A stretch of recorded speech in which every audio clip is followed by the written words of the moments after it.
Good afternoon. I'm going to carry on in Matthew with chapters 22 and 23. So let's get started. In chapter 22. And Jesus answered and spoke to them again by parables and said, The kingdom of heaven is like a certain king who arranged a marriage for his son and sent out his servants to call those who were invited to the wedding, and they were not willing to come. Again he sent out other servants, saying, Tell those who were invited, See, I have prepared my dinner. My oxen and fatted cow are killed, and the things are ready. Come to the wedding. But they made light of it and went their ways, one to his own farm, another to his business, and the rest seized his servants, treated them spitefully, and killed them. But when the king heard about it, he was furious, and he sent out his armies, destroyed those murderers, and burned up their city. Then he said to his servants, The wedding is ready, but those who were invited were not worthy. Therefore go into the highways, and as many as you find, invite to the wedding. So those servants went out into the highways and gathered together all whom they found, both bad and good, and the wedding hall was filled with guests. But when the king came in to see the guests, he saw a man there who did not have on a wedding garment. So he said to him, Friend, how did you come in here without a wedding garment? And he was speechless. Then the king said to the servants, Bind him hand and foot, take him away, and cast him into outer darkness. There will be weeping and gnashing of teeth. For many are called, but few are chosen. Then the Pharisees went and plotted how they might entangle him in his talk. And they sent to him their disciples with the Herodians, saying, Teacher, we know that you are true and teach the way of God in truth.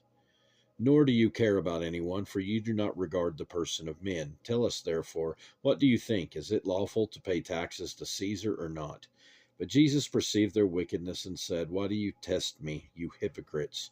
Show me the tax money. So they brought him a denarius, and he said to them, Whose image and inscription is this? They said to him, Caesar's. And he said to them, Render therefore to Caesar the things that are Caesar's, and to God the things that are God's. When they had heard these words, they marveled and left him and went their way. The same day the Sadducees, who say there is no resurrection, came to him and asked him, saying, Teacher, Moses said that if a man dies having no children, his brother shall marry his wife and raise up offspring for his brother.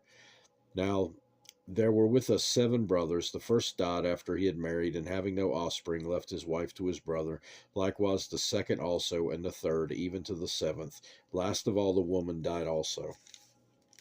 Therefore, in the resurrection, whose wife of the 7 will she be? For they all had her. Jesus answered and said to them, You are mistaken, not knowing the Scriptures nor the power of God. For in the resurrection they neither marry nor are given in marriage, but are like angels of God in heaven. But concerning the resurrection of the dead, have you not read what was spoken to you by God, saying, I am the God of Abraham, the God of Isaac, and the God of Jacob? God is not the God of the dead, but of the living. And when the multitudes heard this, they were astonished at his teaching. But when the Pharisees heard that he had silenced the Sadducees, they gathered together. Then one of them, a lawyer, asked him a question, testing him and saying, Teacher, which is the great commandment in the law? Jesus said to him, You shall love the Lord your God with all your heart, with all your soul, and with all your mind.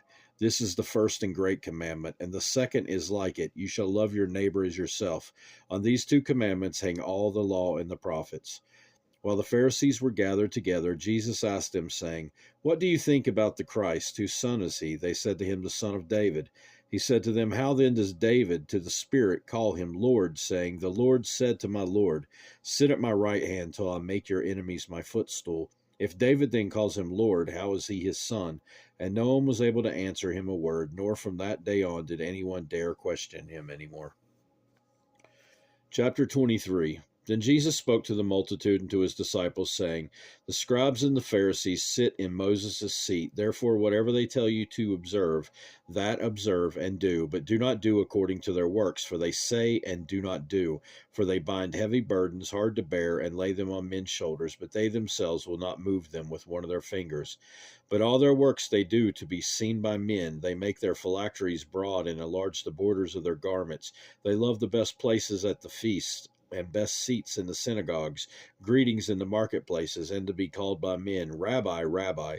But you do not be called Rabbi, for one is your teacher, the Christ, and you are all brethren. Do not call anyone on earth your father, for one is your Father, he who is in heaven. And do not be called teachers, for one is your teacher, the Christ. But he who is greatest among you shall be your servant, and whoever exalts himself will be humbled, and he who humbles himself will be exalted. And woe to you, scribes and Pharisees, hypocrites! For you shut up the kingdom of heaven against men, for you neither go in yourselves, nor do you allow those who are entering to go in. Woe to you, scribes and Pharisees, hypocrites! For you devour widows' houses, and for a pretense make long prayers. Therefore you shall receive greater condemnation. Woe to you, scribes and Pharisees, hypocrites! For you travel land and sea to win one proselyte, and when he is won, you make him twice as much a son of hell as yourselves. Woe to you, blind guides, who say, whoever swears by the temple, it is nothing, but whoever swears by the gold of the temple, he is obliged to perform it. Fools and blind, for which is greater, the gold or the temple that sanctifies the gold? And whoever swears by the altar, it is nothing, but whoever swears by the gift that is on it, he is obliged to perform it. Fools and blind, for which is greater, the gift or the altar that sanctifies the gift? So therefore he who swears by the altar swears by it and by all things on it. He who swears by the temple swears by it and by him who dwells in it. And he who swears by heaven swears by the throne of God and by him who sits on it. Woe to you, scribes and Pharisees, hypocrites! For you pay tithe of mint and anise and cumin, and have neglected the weightier matters of the law, justice and mercy and faith. These you ought to have done without leaving the others undone. Blind guides who strain out a gnat and swallow a camel. Woe to you, scribes and Pharisees, hypocrites! For you cleanse the outside of the cup and dish, but inside they are full of extortion, self-indulgence.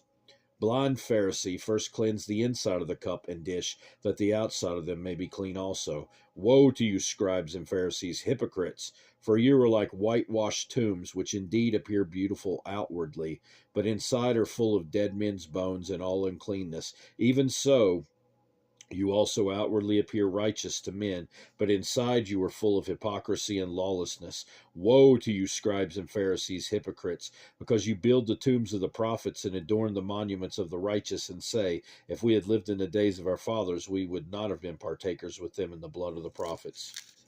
Therefore you are witnesses against yourselves that you are sons of those who murdered the prophets. Fill up, then, the measure of your father's guilt. Serpents, brood of vipers, how can you escape the condemnation of hell? Therefore, indeed, I send you prophets, wise men, and scribes. Some of them you will kill and crucify, and some of them you will scourge in your synagogues and persecute from city to city, that on you may come all the righteous blood shed on the earth, from the blood of the righteous Abel to the blood of Zechariah the son of Berechiah, whom you murdered between the temple and the altar. Assuredly, I say to you, all these things will come upon this generation. O Jerusalem, Jerusalem, the one who kills the prophets and stones those who were sent to her. How often I wanted to gather your children together as a hen gathers her chicks under her wings, but you were not willing. See, your house is left to you desolate. For I say to you, you shall see me no more till you say, blessed is he who comes in the name of the Lord. That will do it for this time. God willing, we'll be back to carry on in Matthew another time. Hope you have a great rest of your day. Goodbye.